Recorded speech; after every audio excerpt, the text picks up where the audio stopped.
Gubernur Jawa Tengah Ahmad Lutfi meminta koperasi bisa menjadi penggerak ekonomi kerakyatan. Melalui koperasi, Lutfi ingin rakyat mandiri secara ekonomi sehingga tidak ada lagi masyarakat yang terjerat rentenir atau pinjaman online pinjol.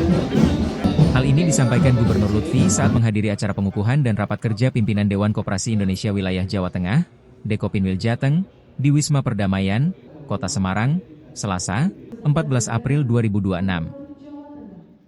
Merujuk data Dinas Koperasi dan UKM Jawa Tengah, terdapat 19.022 koperasi aktif dengan lebih dari 6,8 juta anggota. Total aset koperasi mencapai 60,13 triliun rupiah, dengan volume usaha 43,78 triliun rupiah dan imbal hasil kepada anggota sebesar 1,16 triliun rupiah pada tahun 2025. Tidak ada lagi masyarakat kita yang nanti terkena rentenir, tidak ada lagi kena pinjol. Karena apa? Koperasinya hidup.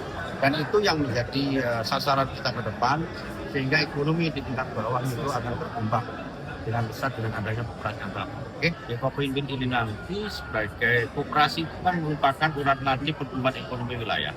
Sehingga secara tidak langsung dengan adanya Dekopinwil terbentuk, maka mereka menjadi sumber inspirasi bagi koperasi-koperasi di tempat kita, khususnya koperasi merah putih. Artinya dengan adanya koperasi di wilayah kita secara tidak langsung mengangkat ekonomi kerakyatan di tempat kita. Contoh misalkan UMKM di tempat kita jumlahnya hampir 4,2 juta UMKM mikro, yang mereka harus bisa naik kelas menjadi UMKM kecil, bisa naik kelas menjadi UMKM yang sedang. Mikro itu kewajiban para bupati wali kota. Kalau sudah naik kelas, sudah menjadi kewajiban provinsi, yaitu kecil. Ya bisa kita ekspor nanti sudah menengah, dan itu semua perlu bimbingan arahan, terutama pihak koperasi sebagai hubnya untuk menerapkan spotting. Berharap kepada Dekopin khususnya Provinsi Jawa Tengah, Dekopinwil Jawa Tengah, agar bisa bekerja sama dan berkolaborasi dengan kami di Kementerian Koperasi untuk mensukseskan dan menghidupkan kembali aktivitas badan usaha koperasi di Provinsi Jawa Tengah agar bisa berkontribusi sebaik-baiknya untuk mendorong kegiatan ekonomi masyarakat di Jawa Tengah. Harapannya juga bisa membantu pemerintah Provinsi Jawa Tengah bisa mendapatkan pertumbuhan ekonomi yang meningkat.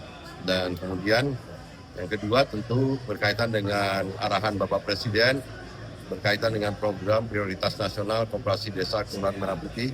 Kami juga mengapresiasi prestasi dari pemerintah Provinsi Jawa Tengah bahwa pimpinan Gubernur Jawa Tengah yang pada saat pembentukan Badan Hukum Koperasi Desa Kelurahan Merah Putih adalah salah satu provinsi yang juga tercepat, dan sekarang dalam tahap proses pembangunan fisik, gudang, gerai, dan alat kelengkapannya juga Provinsi Jawa Tengah juga sudah 75% yang sekarang sedang dibangun.